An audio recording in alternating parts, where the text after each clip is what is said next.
and welcome to Tea with the Fertility Godmother. I am excited to be here with you today to discuss with you some tools that can help you get pregnant, some things that you probably want to do in order. So, we're actually going to make this a 4-part series because there's so much information to talk about. So, I'm going to try to break it down for you the best I can. But I've been getting a lot of different questions about, tools. How can I have the right tools to get pregnant? So first, most important is we're going to talk about preconception care. So please be sure to share this video, especially if you're watching it live. Make sure to share this video with others so that we can help as many people as possible. Spread the news about the different ways that they can help get their bodies ready to have a baby. I'm Denise Noyer-Erez, and I'm the Fertility Godmother. And what I get to do is help proactive people prepare their bodies, get them as healthy as possible. So not only can they get pregnant, they stay pregnant and they have a healthy baby. So please be sure to share this information. I'm sure we can help more people with your help. So preconception care is so important because you really need to get your body as healthy as possible so that you can have a healthy baby. And whether you're just trying to conceive or if you've been trying for a while, you want to make sure that you're giving yourself at least 3 months of really being as healthy as possible, because it's going to affect the health of your child. And I know you don't just want a baby, you don't want a healthy baby, because it just makes life much easier and more enjoyable. So you want to do everything you can to have a healthy baby. So you want to take about 3 months to get as healthy as possible. And if you're having regular menstrual cycles, then that's going to be one of the first things that you need to have in order to have a baby, where you're ovulating regularly. So what you want to do, one of the first tools I'll say, is going to be really paying attention to your body. Listen to your body, because it's giving you information about what's going wrong or right, and what needs to be changed, what needs to be improved on. It's going to tell you that. And it not only does infertility impact your chances of getting pregnant, but it could be a sign of something going on for your overall health as well. So you want to pay attention to your menstrual cycles when you're ovulating. And this is going to help give you some information. So some things you want to look at is, how are your menstrual cycles? Because they shouldn't be painful. You should have enough flow every month to make sure that you're able to nourish the uterus and the lining and the placenta and the baby when you do get pregnant. So it's really important to make sure you have that. You want to make sure that you're ovulating on time. So basal body temperature, and taking note of it every day. And you can do that for a good period of time to make sure, so that you can learn, like, when you're ovulating, are your cycles regular? Do you know about fertile mucus? That's this stretchy, spin-barky fluid that comes every time you're ovulating. And it's stretchy, and it really is important to not only nourish the sperm, but help it get up inside the uterus so it can get up and fertilize that egg. So are you getting enough of that? Does it line up with ovulation? Through my years of practicing in our clinic, we've seen many times through the basal body temperature chart that sometimes the ovulation happens and the fertile mucus is already dried up. So that's going to need to be corrected. Okay, and that can easily be corrected with just some herbs and some acupuncture, and sometimes diet. So diet is a huge thing, and we'll be talking about that more in the next version. But I just want to mention it here, because what you eat has a huge impact on your health and your fertility. So they go hand in hand. So that's why I like to focus on the whole health of the person, and not just trying to do one specific thing. You can do one thing, but you really need to look at everything, because it all adds up together. And eating is a big deal.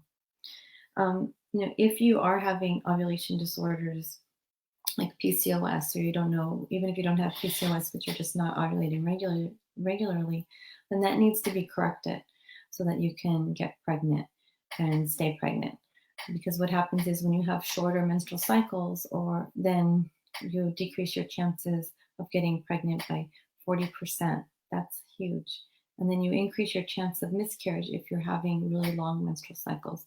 So it's really important to make sure that they're regular, and that's one thing that you'll need to make sure that you do. The other thing is you can use ovulation predictor kits so that you have an idea of when your optimal fertile window is. So you want to pay attention to your body so that can help you. It's not something you want to necessarily do all the time, but it can help you so you can learn when your fertile window is, when what's going on there.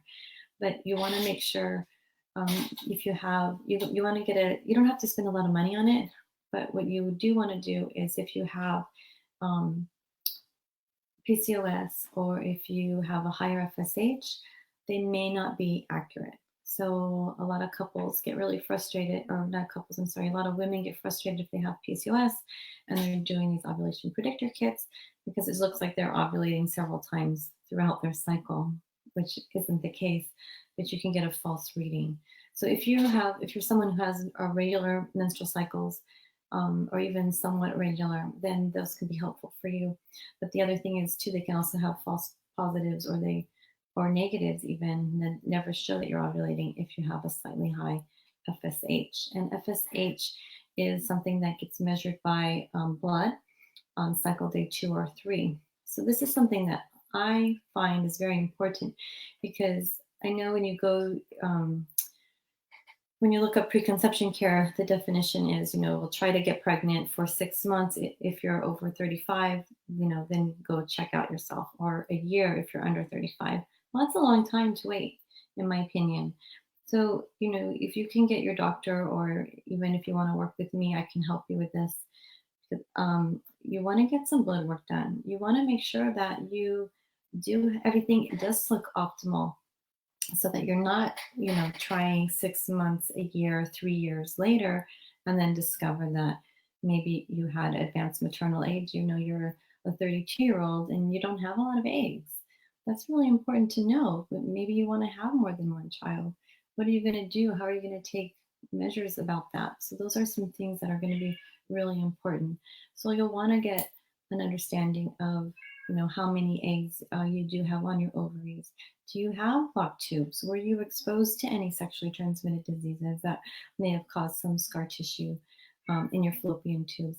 Even if you've had a child and you're struggling with secondary infertility, you might want to consider doing a histosalpingogram or an ultrasound to make sure that you didn't develop a polyp or a fibroid or something happened inside, to make sure that you can have a baby. So that's one of the first things we do when I work with people in our clinic, is we want to make sure that there's no physical obstructions before we or while we're trying to help get their bodies ready to have a baby. So that's an important tool for you to be able to do. So there's blood work done to check the quality of your hormones.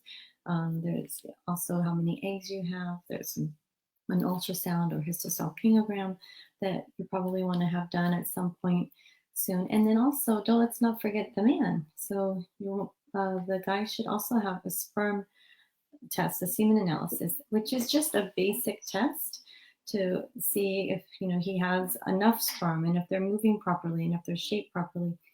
Because if not, you don't want to be working on getting yourself really healthy and optimal, and then you discover later down the road, well, it was also my partner's sperm. So I see that a lot, and I see the pain and the frustration that goes on with that. So if you want to just head it up in the beginning and do that'll be really awesome. So those are some things that can have, some tests that you can do. The ovulation predictor kits and the basal body temperature kits. Those are all some really good tools to start.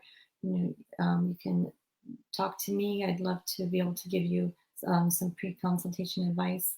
You can set up a consultation with me, where I can guide you and make sure that you have everything that you need to before you start trying to conceive, so that you don't end up down that road of years later. And the other thing, very important, is take a high quality preconception vitamin. So a prenatal vitamin. It's really important, one, to have a high quality one, and two, you want to make sure that you're only taking a prenatal vitamin. I've seen a lot of women taking prenatal vitamins, and then they also take a multivitamin as well. That's too much. You really just want to get enough nutrition from your prenatal vitamin, and you want to take a prenatal over a regular multi, because it's balanced and ready for you to have um, the right nutrients in order to conceive, and also when you're pregnant. One more thing I want to just give you, because I know there's some women in our Facebook group who are wanting to know as much as possible, and then we'll talk more next week. Please feel free to write any questions in the comment section below, and we are really good about answering them because we want to help you. So, but a lot of people want to that are trying to have a baby. A lot of couples save up for when they're ovulating. So if you know when you're ovulating, but what you want to do is you want to make sure you have intimacy before you actually ovulate, so that the sperm's already there waiting for that egg. Okay, so it's really good to just make love to your partner 2 or 3 times a week, and then around that time of your fertile window, you can increase it if it feels right for you. But you should definitely want to make sure you're having sex before you ovulate, and you need to make sure that you are having sex and not just saving it up, because if you're saving it up, then not only does that cause some issues in the relationship with intimacy, but you're also missing your opportunity, because if the sperm stays inside the man too long, you're not getting fresh, high quality sperm. So I hope that helps you. We're going to give you some more information next week, so make sure to join us and share this video, and we'll see you next week. Go ahead and write some questions in so we can help you with that, okay? Take care. Here's to your fertility, and make it a great day.